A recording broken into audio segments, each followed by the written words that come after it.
तो ये रामपुर मनियारम थाने के नलेड़ा गुजर गांव के क्षेत्र के पास में एक अधेड़ उम्र की महिला का शव एक बोरी में बंद मिला था।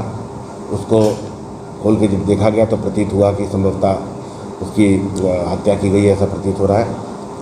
उसके शव को पोस्टमार्टम के लिए भेजा गया है। पोस्टमार्टम के बाद ही मृत्यु के कारणों का सही से रूप से पता चल सकेगा, लेकिन जो उपलब्ध जो तथ्य थे उनके आधार पर धारा 302, 201 बनाम अज्ञात थाना रामपुर बंजारा को पंजीकृत किया गया।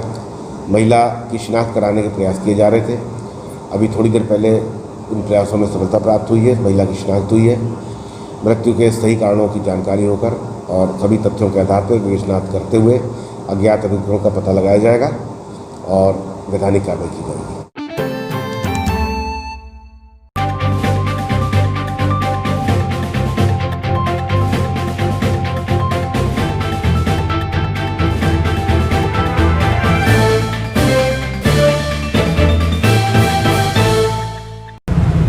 नगर निगम का गठन होने के उपरांत जब से ये चुनाव हुए लगभग 2.5 साल पहले, आप देख रहे हैं शहर में विकास से संबंधित, जनसेवा से संबंधित कार्य लगातार हो रहे हैं। उसी क्रम में आज एक नेकी हाउस का निर्माण हमारे नगर आयुक्त साहब के दिमाग में आया और निश्चित तौर से जो कोरोना काल में एक सभी एडवोकेट के माध्यम से कोर्ट के बाहर एक किसी प्रकार का खोला गया था, उससे प्रेरणा लेते हुए मैं ये कहूँगा कि इसी प्रकार शहर के लोग मिलके जो अपने पुराने कपड़े, पुस्तकें, जूते वो सब यहाँ पर रख के जाएंगे, अपने आप रख के जाएंगे। जो ज़रूरतमंद है अपने आप उठा के लेके जाएगा।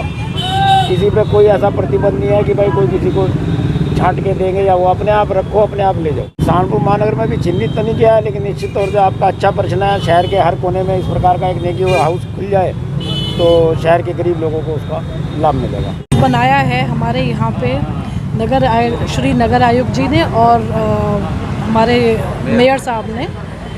ये बहुत ही अच्छी सोच से, बहुत अच्छे आइडिया से है कि जिसके पास देने को कुछ है और किसी के पास लेने के लिए कुछ है, उसके लिए ये एक ऐसा प्लेटफॉर्म बन गया जहाँ पे हम अपने घर की पुराने कपड़े, जूते, दवाइयाँ, ये सब चीज़ें उन लोगों को जा सकती हैं जिन लोगों को ज़रूरत है।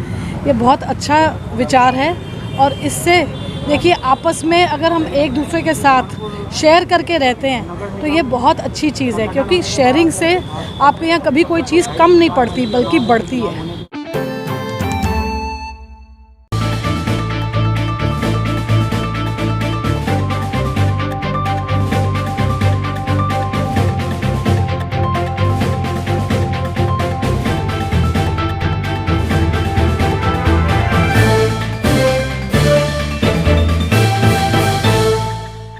जी सर, मैं राष्ट्र मोमिन अंसार सभा का युवा महानगर अध्यक्ष सादाब अंसारी।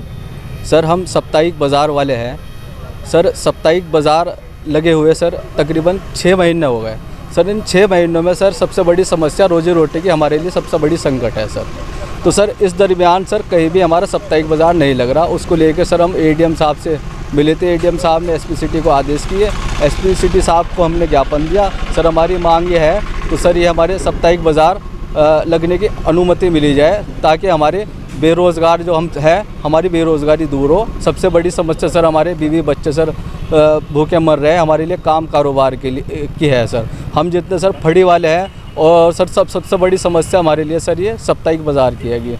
हम सर मांग करना चाहते हैं कि हमारी समस्या का जल्दी जल्दी निस्तारण हो, हमारे बारे में सोचा जाए। और एक सर हमें जो है ये नगर निगम द्वारा दिया गया एक कार्ड रिन्यू होया हुआ है, लेकिन नगर निगम के स्तर से भी हमारे लिए कुछ सोचा नहीं जा रहा है, ना हमारे लिए कोई वेल्डिंग जोन की तैयारी हो रही है सर। हम चाहते हैं हमारे लिए वेल्डिंग जोन की भी मांग होनी चाहिए, जिससे हम काम कारोबार हम छोटे व्यापारी कर सके। आपको क्या आश्वासन दिया? फिलहाल आश्वासन की बात तो एसपी सिटी साहब ने लेकर रख ली और कहा कि इंशाल्लाह इस पर गौर किया जाएगा आपकी बात पे।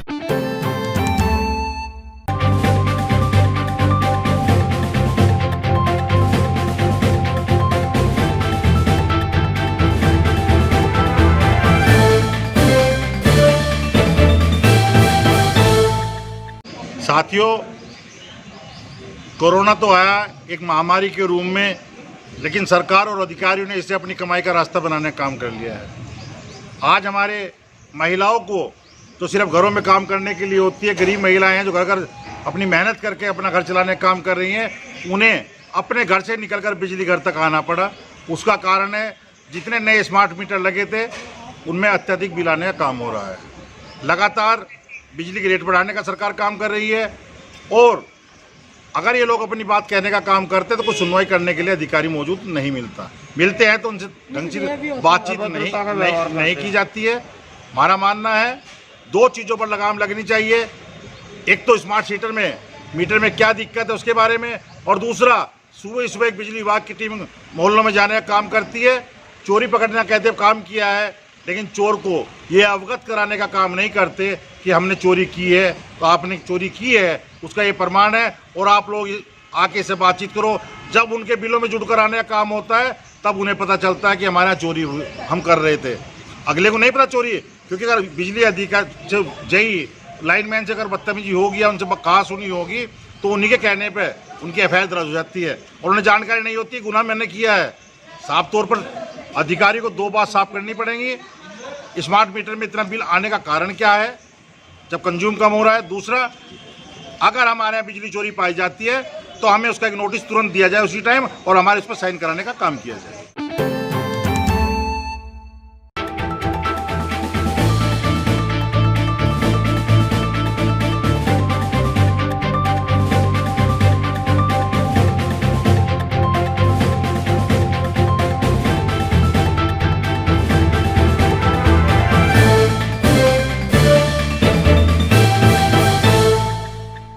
फरहान अली, महानगर अध्यक्ष अपना दल है।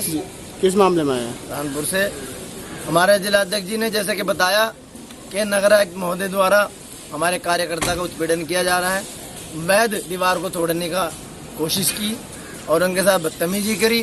जो सचमुच में अवैध काम हो रहे हैं, सहारनपुर के चारों तरफ अवैध कॉलोनियाँ कट रही, उनकी तरफ तो नगर आयुक्त महोदय ध्यान नहीं दे रहे। उनकी एक दीवार तोड़ के कह देते हैं हमने फला कॉलोनी ध्वस्त कर दी है, बड़े अधिकारियों को गुमराह कर रहे हैं और नगर आयुक्त महोदय 2-2 चार्ज संभालने के लायक नहीं है। उनका यहाँ से स्थानांतरण होना चाहिए। न सही तरीके से वो देख पा रहे हैं, एसडीए देख पा रहे हैं, न नगर निगम देख पा रहे हैं।